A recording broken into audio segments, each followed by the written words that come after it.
एक गांव में माधव नाम का एक आलसी किसान अपनी पत्नी मीरा के साथ रहता था, जो कम मेहनत करके ज्यादा पैसे कमाना चाहता था। उसके पास थोड़ी सी जमीन थी जो उसके पिताजी के गुजर जाने के बाद उसे मिली थी, पर उस पर भी उसे खेती करने में आलस आता था। जैसे तैसे खेत में थोड़ा सा काम करके माधव खेत में ही सो जाता था। एक दिन माधव की पत्नी मीरा उससे कहती है, आपके इस आलस की वजह से हमें 2 वक्त का खाना भी नसीब नहीं होता। हमारे पास थोड़ी सी जमीन भी है, पर फिर भी आप खेत में काम करने की जगह वहाँ जाके सो जाते हो। आप जल्द से जल्द अच्छा सा काम ढूंढ लो या अपनी जमीन में खेती कर लो।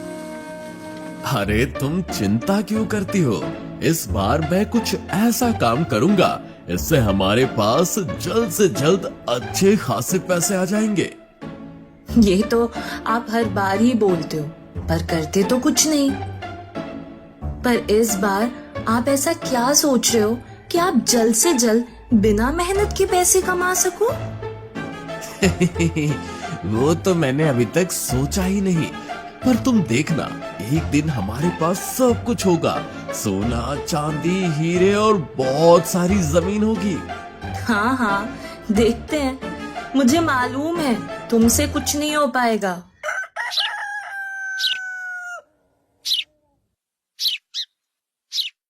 अरे ओ भाग्यवान, सुनती हो?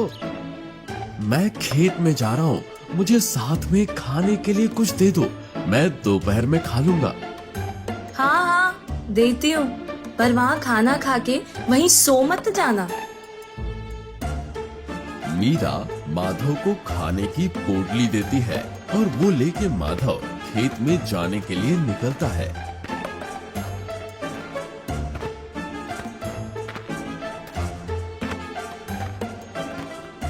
चलते चलते माधव सोचता है, वैसे मीरा कल ठीक ही तो कह रही थी, मुझे कोई ना कोई तो काम ढूंढना ही होगा, पर ऐसा क्या काम करूं जिससे मेरे पास जल्द से जल्द बहुत सारा पैसा आ जाए।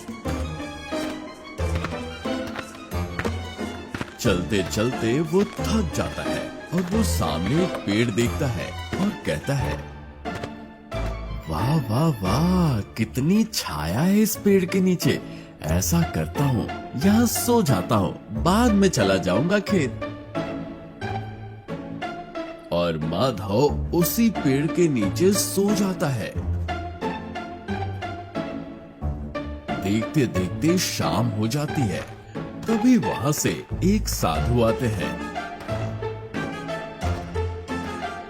और साधु माधव से कहते हैं, बेटा उठो बेटा, मेरी मदद करो।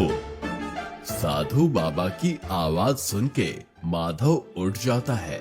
साधु जी नमस्ते। बेटा मैं कई दिनों से यात्रा कर रहा हूँ और साथ ही साथ मैंने कुछ दिनों से खाना भी नहीं खाया। अगर तुम मुझे कुछ खाने के लिए दे देते तो बड़ी मेहरबानी होती। माधव ने मीरा की दी हुई खाने की पोटली की ओर देखता है और सोचता है, ये खाना इन साधु बाबा को दे देता हूँ, काफी भूखे लग रहे हैं। ऐसे भी मुझे अभी फिर से सोना है और उठने के बाद मैं घर जाके खा लूंगा। ऐसा कह के माधव अपना खाना साधु बाबा को दे देता है। साधु बाबा वो खाना पेट भर के खाते हैं और कहते हैं, मुझे अपना खाना देने के लिए धन्यवाद बेटा, मगर मेरे पास तुम्हें देने के लिए कुछ भी नहीं है। फिर भी मैं अपने पास जो है वो तुम्हें देने का प्रयास करूंगा। मांगो, क्या मांगना है? मैं तुम्हारी एक इच्छा पूरी कर सकता हूँ। क्या मैं जो मांगू आप मुझे दे सकते हो? हाँ बोलो, क्या चाहिए तुम्हें? माधव मन ही मन सोचता है, वैसे तो पिताजी की दी हुई थोड़ी सी जमीन है मेरे पास, पर अगर मुझे और जमीन मिल जाती तो उसमें मैं लोगों को काम पर लगाऊंगा और सारा माल बाजार में बेच के बहुत सारा मुनाफा कमाऊंगा। साधु बाबा, मुझे बहुत सारी जमीन चाहिए, क्या आप मुझे दे सकते हो? जी हाँ, दे सकता हूँ, मगर एक शर्त पर। तुम यहाँ से भागना शुरू करो और सूर्यास्त होने तक तुम जिस जमीन तक जाके फिर से इसी जगह वापस आओगे, उतनी जमीन तुम्हारी होगी। क्या? इतनी सारी जमीन? मैं अब भी भागना शुरू करता हूँ। साधु बाबा ने जैसे ही कहा वैसे ही वो भागना शुरू करता है और भागते भागते मन ही मन वो जमीन देख के खुश होता है और भागते भागते वो काफी दूर चला जाता है और सूरज की ओर देख के सोचता है, अभी तो दोपहर ही हुई है, अभी तो काफी वक्त बचा है। और वो भागता है, भागते भागते वो काफी थक जाता है, फिर भी वो रुकता नहीं, भागता ही रहता है। पर बाद में वो इतना थक जाता है कि रास्ते में ही चक्कर खा के गिर जाता है और खड़े होने की कोशिश करता है, पर वो खड़ा भी नहीं हो पाता। उसे ऐसा लगता है कि वो अभी मरने ही वाला है। तभी उसे उसकी छोटी सी जमीन याद आती है। उसके किए पे उसे पछतावा होने लगता है। तभी वहाँ पे साधु बाबा प्रकट होते हैं और वो माधव को देख के हंसने लगते हैं।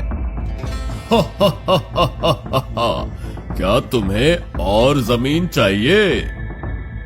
साधु बाबा, मुझे माफ कर दो, अब मैं अपनी छोटी सी जमीन पे ही बहुत मेहनत करूंगा और अपने पैसों से जमीन खरीदूंगा।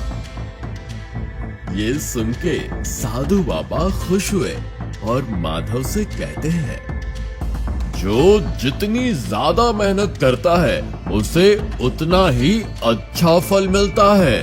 तुम तुम्हारा आलसीपन छोड़ो और मेहनत करो, उसका फल तुम्हें अवश्य मिल जाएगा।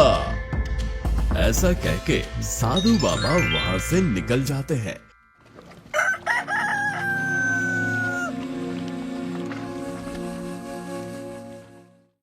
उसके बाद माधव अपनी थोड़ी सी जमीन में मेहनत से खेती करता है।